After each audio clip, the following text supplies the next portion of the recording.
Baik, Assalamualaikum warahmatullahi wabarakatuh. Di sini kami dari kelompok 9 akan memaparkan materi tentang pemilihan media pembelajaran, sumber belajar, dan alat peraga. Sebelum kita lanjut pada pembahasan materi, di sini saya akan memperkenalkan anggota dari kelompok 9, yaitu yang pertama Liana Amelia dengan NIM 202101040010. Yang kedua, Risanati Maulida Putri, NIM 202101040042. Dan yang ketiga yaitu Siti Nur Afifatus Zahro dengan NIM 202101040043. Baik, di sini saya akan memaparkan materi tentang pengertian. Yang pertama, pengertian tentang media pembelajaran. Media pembelajaran adalah sarana penghubung untuk menyampaikan suatu pesan atau gagasan yang dapat merangsang minat siswa dalam proses belajar mengajar. Yang kedua, pengertian sumber belajar. Sumber belajar atau learning resource adalah sebuah sumber belajar berupa data, orang, dan wujud tertentu yang dapat digunakan oleh siswa dalam belajar untuk mencapai tujuan belajar atau kompetensi tertentu. Yang ketiga, pengertian alat peraga. Alat peraga merupakan suatu alat yang digunakan sebagai alat pendukung dalam membantu proses belajar mengajar yang berfungsi sebagai alat untuk menyampaikan pesan-pesan ide dan juga suatu gagasan kepada siswa. Terdapat dua definisi tentang sumber belajar, yaitu yang pertama, definisi 1972, yang hanya mengenal konsepsi sumber belajar, mencakup 4 kategori, diantaranya yaitu materi, peralatan dan perlengkapan, orang, serta kondisi atau setting. Yang kedua, definisi 1977, yang hanya mengenal konsepsi sumber belajar yang mencakup 2 kategori, diantaranya yaitu klasifikasi, jarak besar dari sumber daya, media, dan sumber daya yang didesain. Saya akan menjelaskan tentang macam-macam jenis. Yang pertama yaitu sumber belajar. Dalam buku yang berjudul Instructional Technologies, The Definition and Domains of the Field, menjelaskan bahwa ada 6 jenis sumber belajar yang digunakan dalam proses pembelajaran, yaitu yang pertama pesan atau message.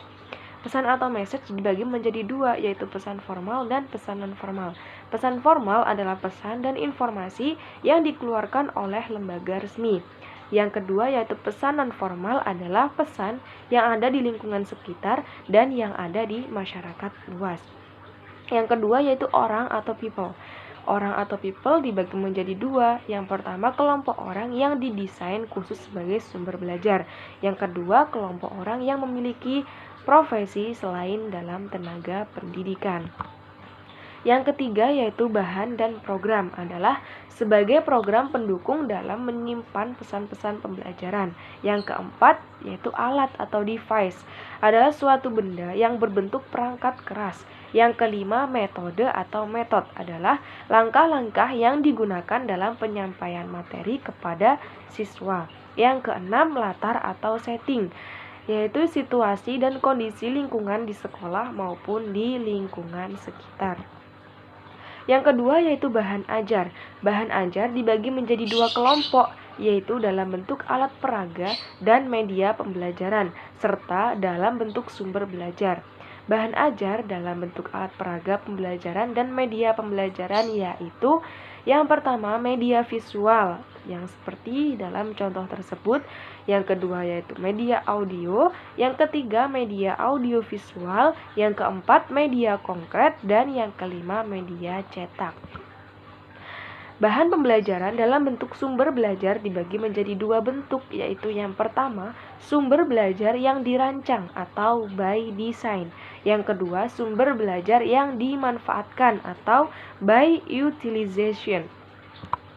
3. Media pembelajaran. Media pembelajaran terbagi menjadi beberapa macam, yaitu yang pertama papan tulis, yang kedua globe, dan yang ketiga televisi. Baik, di sini saya Liana Amelia ingin melanjutkan penjelasan dari Mbak Afifah, yaitu alat peraga RPP tematik. Alat peraga RPP tematik dapat berupa benda nyata maupun benda tiruan, bisa berupa gambar visual ataupun audio visual. Contohnya tanaman sebagai media nyata, patung sebagai media buatan atau tiruan, gambar sebagai media visual, dan video sebagai media audio visual. Baik, yang selanjutnya yaitu cara penulisan. Cara penulisan sumber ajar yaitu yang pertama buku siswa. Nama pengarang, tahun terbit, judul buku, kota terbit, halaman penerbit. Yang kedua yaitu buku referensi.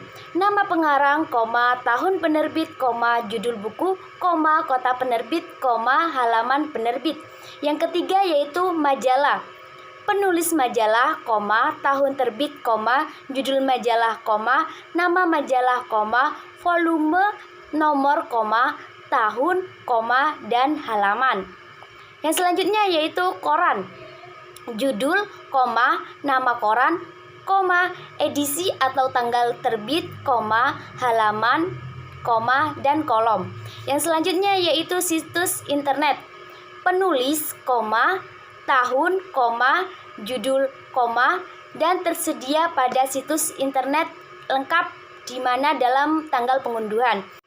Yang selanjutnya yaitu lingkungan sekitar. Dalam penulisan lingkungan sekitar sebagai sumber ajar dapat ditulis dengan nama dan lokasi lingkungan sekitar yang dituju. Yaitu yang selanjutnya narasumber. Dalam penulisan sumber ajar narasumber yaitu dengan menulis nama narasumber beserta bidang keahlian atau profesinya. Yang selanjutnya yaitu penulisan spesifikasi media atau alat pembelajaran. Yaitu yang pertama video atau film. Dapat ditulis judul, tahun, dan produser. Yang kedua yaitu rekaman audio. Dapat ditulis judul, tahun, produser. Yang selanjutnya yaitu model. Dapat ditulis dengan nama model yang dimaksud. Yang selanjutnya yaitu gambar. Dapat menulis judul gambar yang dimaksud. Dan yang terakhir yaitu realita. Dalam penulisannya dapat berupa nama benda yang dimaksud. Terakhir yaitu penulisan spesifikasi alat peraga tematik RPP. Yaitu terdapat dua. Yang pertama gambar visual. Kita dapat menulis nama gambar visual yang dimaksud. Yang kedua yaitu benda. Dalam penulisan benda kita dapat menulis nama benda yang kita maksud.